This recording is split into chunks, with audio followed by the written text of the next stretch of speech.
বাংলাদেশ যখন বিপদে পড়ে তখন একজন ডানহাতি ব্যাটার ফিনিশিং রোলে সম্মান রক্ষা করে।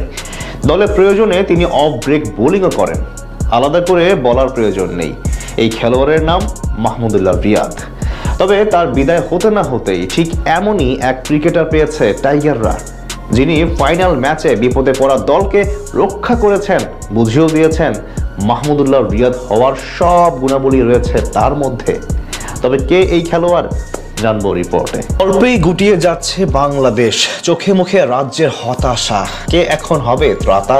এগিয়ে আসছেন 30 নম্বর জার্সি গায়ে একজন, ব্যাস আশার সঞ্চার হওয়ার জন্য এটাই যথেষ্ট। তিনি যে মাহমুদুল্লাহ রিয়াদ, সাইলেন্ট কিলার।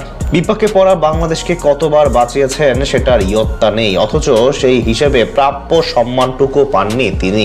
রিয়াদ চলে গেছেন, তবে তার লেগেসি এখনো রয়ে গেছে ক্রিকেটে। বাংলাদেশ যেন খুঁজে পেয়েছে নিজের নতুন মাহমুদুল্লাহ রিয়াদকে। তার নাম কালাম সিদ্দিকী আলিন।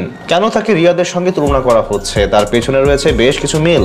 প্রথমত, তিনি দলের মিডল অর্ডারে ব্যাট করেন, যেমনটা রিয়াদ করে থাকেন। দ্বিতীয়ত, ডান হাতে এই ব্যাটার অফ ব্রেক বোলিংও করতে পারেন, যা রিয়াদের অন্যতম বৈশিষ্ট্য। আর সবচেয়ে বড় মিল, দল যখন বিপদে পড়ে তখন ভরসার জায়গা হয়ে দাঁড়িয়ে ম্যাচ উদ্ধার করতে পারেন তিনি। ত্রিদেশীয় সিরিজের ফাইনাল ম্যাচে সাউথ আফ্রিকা অনূর্ধ্ব 19 দলের বিপক্ষে সেটাই যেন করে দেখালেন কালাম সিদ্দিকী আলিন। ম্যাচের শুরুটা ছিল একেবারেই বাজে। প্রথম দিকে দ্রুত উইকেট হারিয়ে চাপের মধ্যে পড়ে যায় বাংলাদেশ। তখন মনে হচ্ছিল ম্যাচের নিয়ন্ত্রণ পুরোপুরি প্রতিপক্ষের হাতে চলে যাচ্ছে। কিন্তু এমন সংকট মুহূর্তে আলিন নেমে খেললেন দায়িত্বশীল ইনিংস। শান্ত মাথায় পরিস্থিতি সামলালেন, রান তুললেন হিসেব করে, আর প্রয়োজনীয় সময়ে আক্রমণাত্মক শট খেলে চাপ কমালেন। তার ব্যাটিংয়ে ভর করেই বাংলাদেশ আবার জয়ের স্বপ্ন দেখতে শুরু করে। তিনি যখন ব্যাট করতে আসেন তখন 44 রানে 2 উইকেট বাংলাদেশ অনূর্ধ্ব 19 দলের। এক পর্যায়ে সেটা 65 রানে 3 উইকেট। ফাইনাল ম্যাচে সাউথ আফ্রিকার বিপক্ষে এমন চাপে পড়া মুহূর্তে তিনি খেলেন অবিশ্বাস্য এক ইনিংস। কে বলবে দলের চাপের দিকে তাকিয়েছিলেন? মাত্র 54 বলেই সেখান থেকে তুলে নেন হাফ সেঞ্চুরি।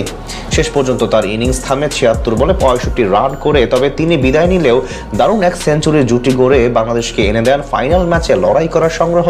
ফাইনালে তার এই ইনিংস প্রমাণ করলো কালাম সিদ্দিকী আলিন শুধুমাত্র প্রতিভাবানই নন, বরং বড় ম্যাচের চাপ সামলে দলকে এগিয়ে নেওয়ার মতো মানসিক শক্তিও তার মধ্যে আছে। হয়তো এই কারণেই তাকে বলা হচ্ছে বাংলাদেশের নতুন রিয়াদ। বাংলাদেশি সমর্থকরা আশায় বুক বাঁধতেই পারেন।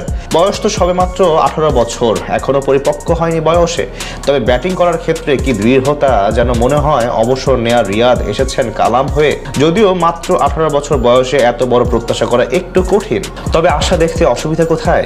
এভাবেই তো সিনিয়রদের বিদায় হয় আর জুনিয়ররা কেউ এসে জায়গা দখল করে হাল ধরেন।